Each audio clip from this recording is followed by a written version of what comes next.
We live in a time and a place in society where beautiful is the normal.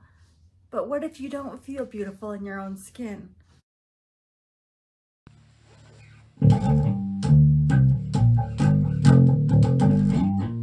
Hello everybody and welcome to my channel. My name is Blemmy and I'm a 35-year-old woman living with spastic diplegia cerebral palsy. And today I'm going to be talking about how to build up your self-esteem in a world where you don't fit in. If that sounds like something you're interested in, please continue watching. If you're new here, thank you so much. I really hope you'll enjoy what you see and you'll stick around and subscribe to the channel. If you're returning, thank you so much. I appreciate it more than you can know, and I hope you like today's content.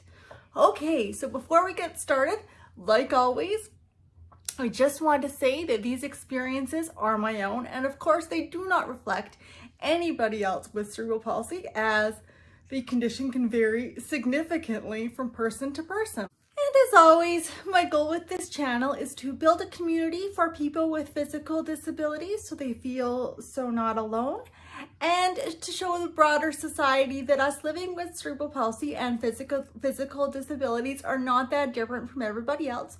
We just do things in a different way. Today's video is going to be a little bit vulnerable for me, as I'm going to be showing you some pictures of myself during my preteen and teen awkward years. So stick around till the end if you want to see those embarrassing photos of me.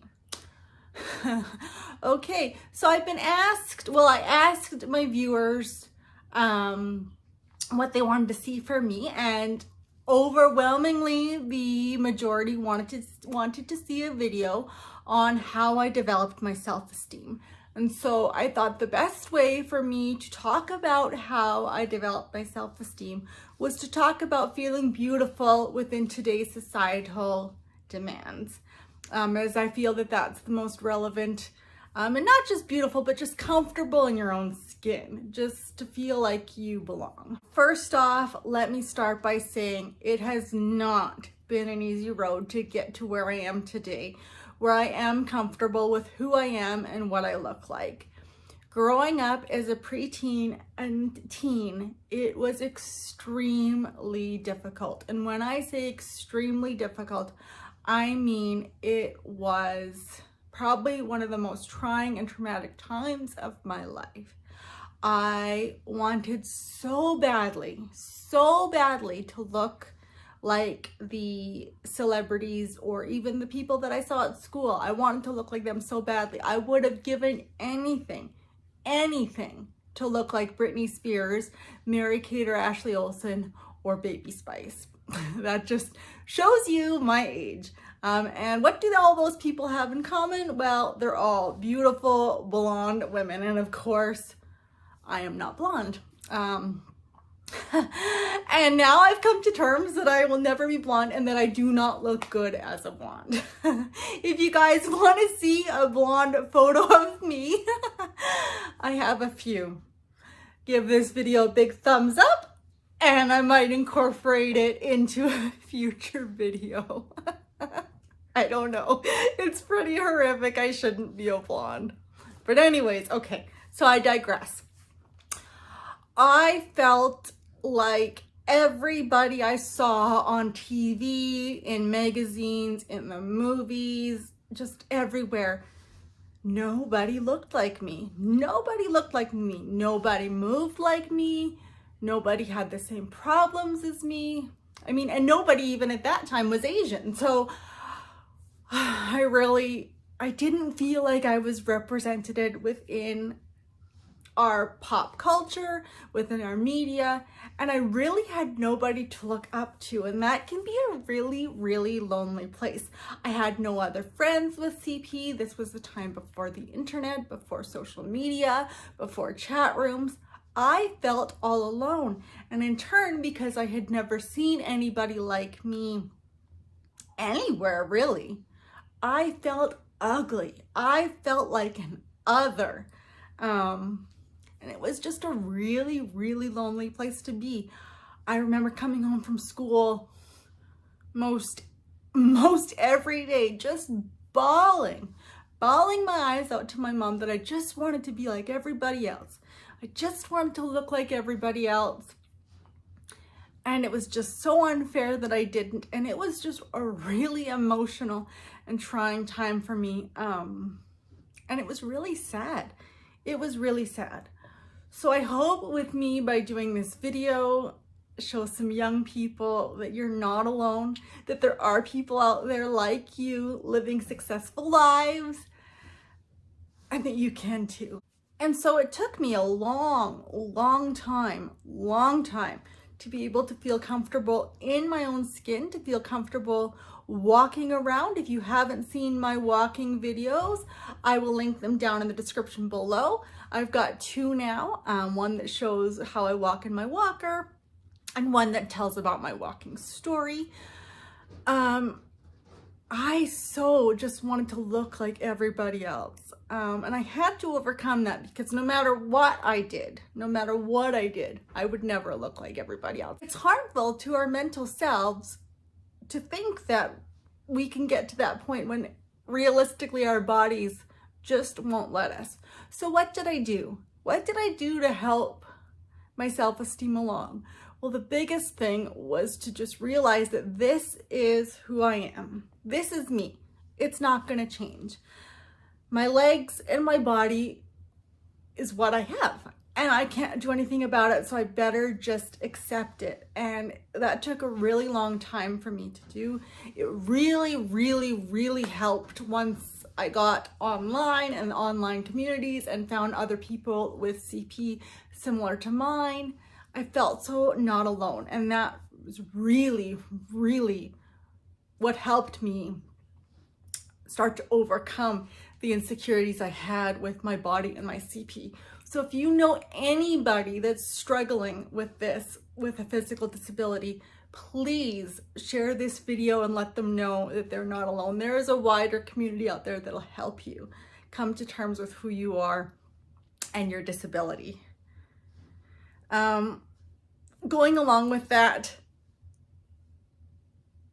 you need to be able to focus on what you can do and not what you can't do. If you dwell always on what you can't do, you're never going to be happy and you're never going to feel comfortable in your own skin. But if you think about all the things you are able to do, then it helps lift you up. It helps give you pride, even if, what you can do, other people might not think it's an accomplishment, but hey, for you, it's great. If you got out of bed today and you brushed your hair and that's all you can do, hey, great, good on you. That's one step forward, right? You have to be able to take those small victories and see them for what they are for your body, and not let other people's expectations or other people's judgments dictate to you what a successful life is. It's up to you to determine what you want for your own life, what's possible for your own life, and then try to reach those goals. Feeling beautiful and confident in your own skin is a major part for me of having high self-esteem, or a higher self-esteem than I had. As you'll see in my photos later, I was an awkward teen. I had acne. I was not cute. I was not photogenic, and I really struggled with my outer appearance. As I'm sitting here editing, I forgot that I promised you guys I would show you photos before I signed off of what I looked like as a preteen and adolescent, and this just goes to show you that it does take time to grow into your looks and into your body. So please, if you are preteen and teen and you're feeling not that beautiful by society's expectations, just wait. We don't all look good to start with. So here's the photos. Without further ado, I hope you enjoy them. Please don't be so harsh.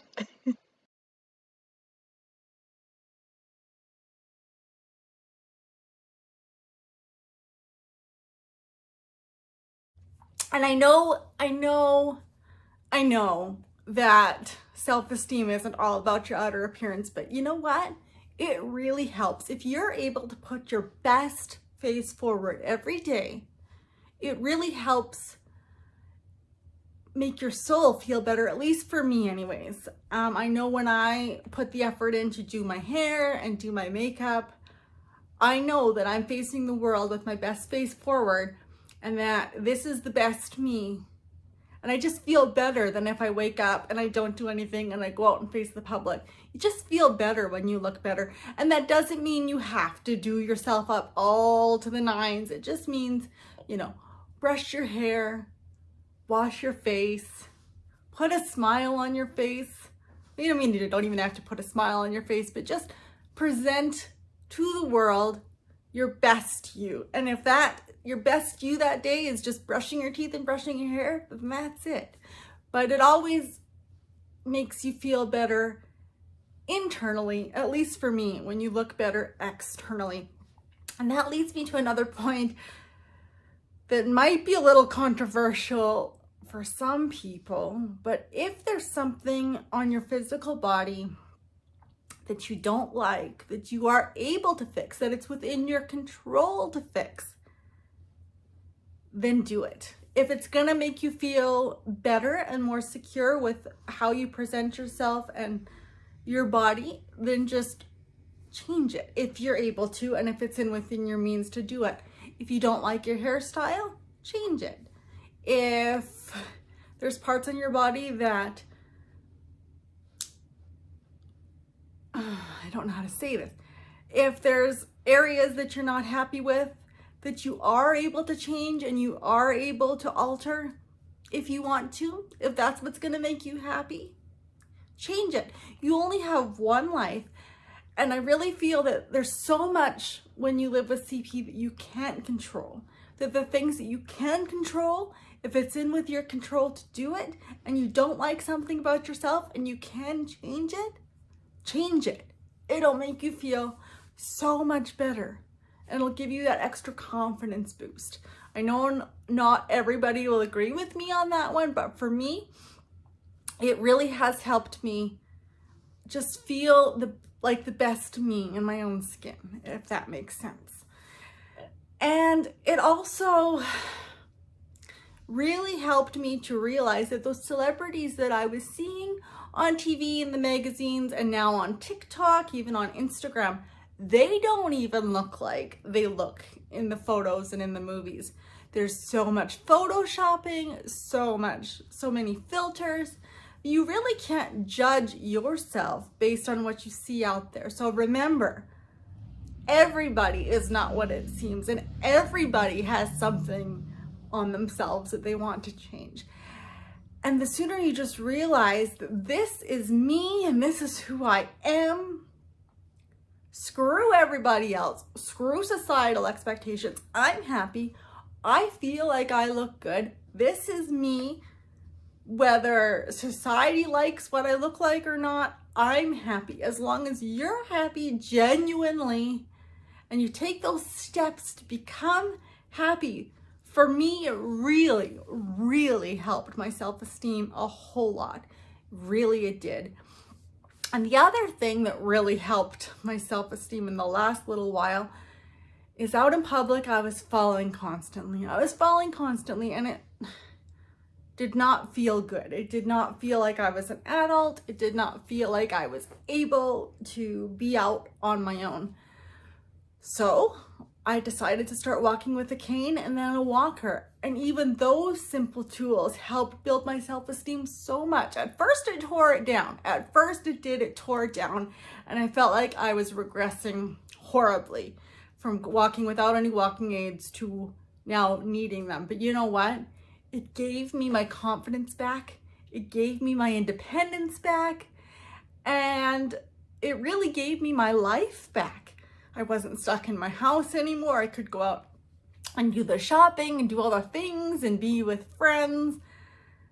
And really, that's what life is about. It's about doing those things and getting out there and not giving a crap what society or anybody else thinks. And that, folks, is the key to a good self-esteem. It really is. Just quit keeping up with what you think society wants you to be and just be who you want to be. Whether I don't care who it is. If you're comfortable with you and you're putting your best face forward, how you want to present yourself, confidence is going to come. 100% confidence is going to come. I guarantee it. Okay, so that's it for today, guys. I hope you enjoyed my rant.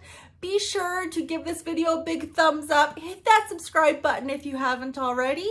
I know that about half of you that watch me aren't subscribed, so please, it would really, really help me out if you just hit that subscribe button.